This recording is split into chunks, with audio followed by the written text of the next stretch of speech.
My condition likes being ignored as little as I do. I must consume another artifact. And soon.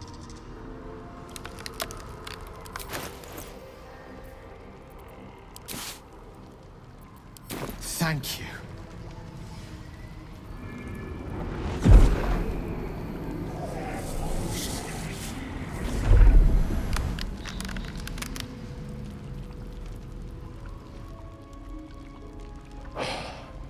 Good gods. It hardly has any effect. Oh, Mystra, have mercy on us all. Listen, I need to speak to you, to all of you.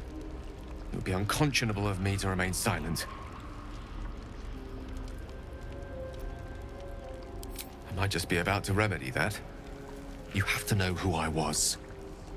You have to know who I really am. What I am is a walking shadow of the promise I once held. I'm what one might call a wizard prodigy. Who from an early age could not only control the weave, but compose it. Much like a musician or a poet. Such was my skill that it earned me the attention of the mother of magic herself. The Lady of Mysteries. The goddess Mystra. She revealed herself to me and she became my teacher. In time, she became my muse. And later, even my lover.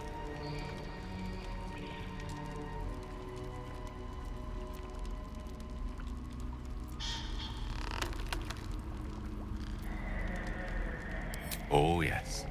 We enjoyed each other's company. Body, mind, and soul. But even so, I desired more.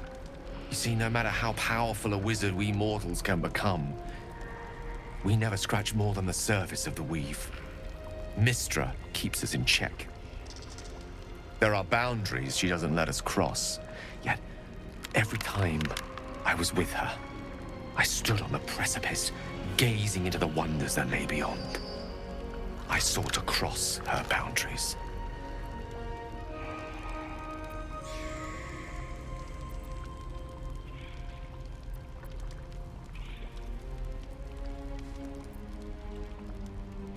Though not, I think, my methods. I tried to convince her. I pouted. I pleaded. Swore my ambition was only to serve her better. She only smiled and told me to be contented. Inconceivable as it seems to me now, I shared a bed with a goddess, and yet I wasn't satisfied. So I sought to prove myself worthy to her instead. We come now to the crux of my folly. Shall I share the story behind it, or would you rather head straight to its sordid finale?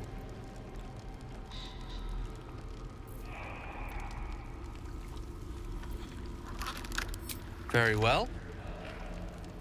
Here goes. Once upon a very long time ago, a mighty lord lived in a tower. A flying tower, to be precise. I'll save his history for another time, but the gist of it is that he sought to usurp the goddess of magic so that he could become a god himself. And he almost managed, but not quite. His entire empire, Netheril, came crashing down around him as he turned to stone. The magic that was unleashed that day was phenomenal. Roiling like the prime chaos that outdates creation. Even the weave itself could not withstand the onslaught. It fractured, then shattered, and all magic was lost to the mortal realms. Until the day Mystra returned. She restored the weave, reuniting all its scattered shards. Or so I thought. Until, in the course of my studies, I learned of a book. A Netherese tome in which a piece of the fractured weave had been sealed beyond her reach. What if, I thought, what if, after all this time, I could return this lost part of herself to the goddess?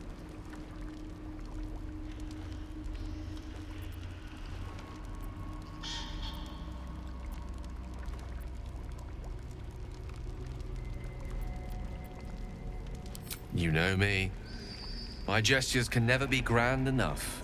I was certain that this deed of raw power, draped in romance, would convince Mystra to take me by the hand and welcome me into her hitherto forbidden domains.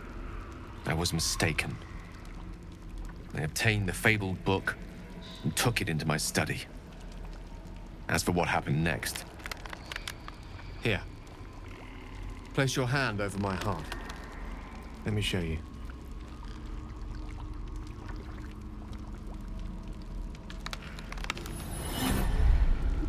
You feel the tadpole quiver as you realize Gale is letting you into the dark. You see through Gale's eyes, staring down the corridors of a dread memory. The book bound and suddenly opened. Inside there are no pages, only a swirling mass of blackest weave that pounces. Its teeth, its claws, it's unstoppable as it digs through and becomes part of you. And gods, is it ever hungry.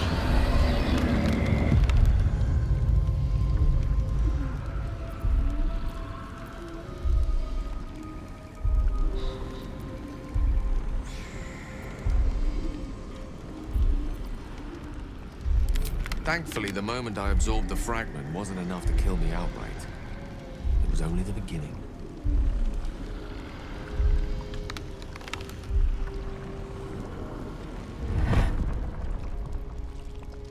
This Netherese blight, this orb, for lack of a better word, is balled up inside my chest. And it needs to be fed. As long as I absorb traces of the weave from potent enough sources, it remains quiet. Were it ever to fully destabilize, however.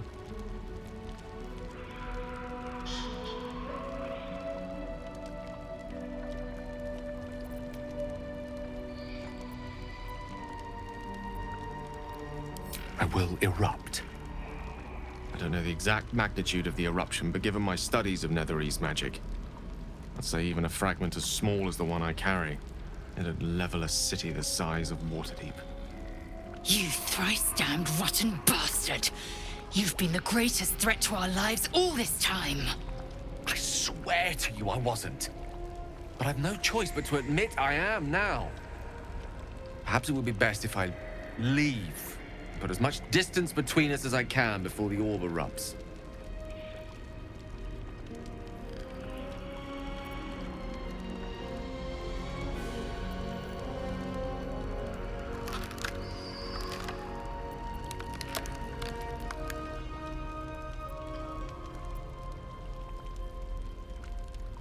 I know. All of this. It must feel like a betrayal. Say the word, and we'll part ways.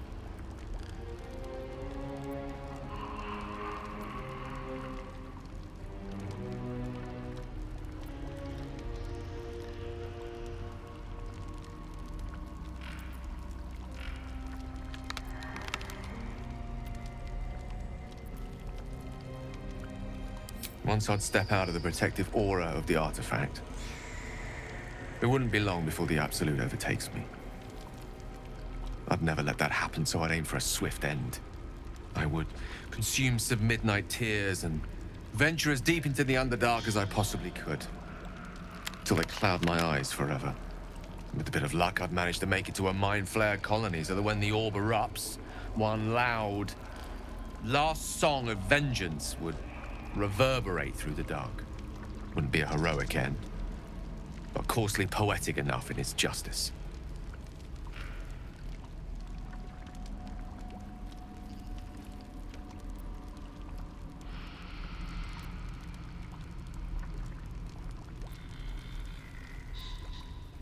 That is a great relief. Oh, a great relief indeed. You truly are a soul that steals my own. From all my new rallied heart, I thank you. I thank you all. I understand if you stand against me. I'm humbled if you stand with me.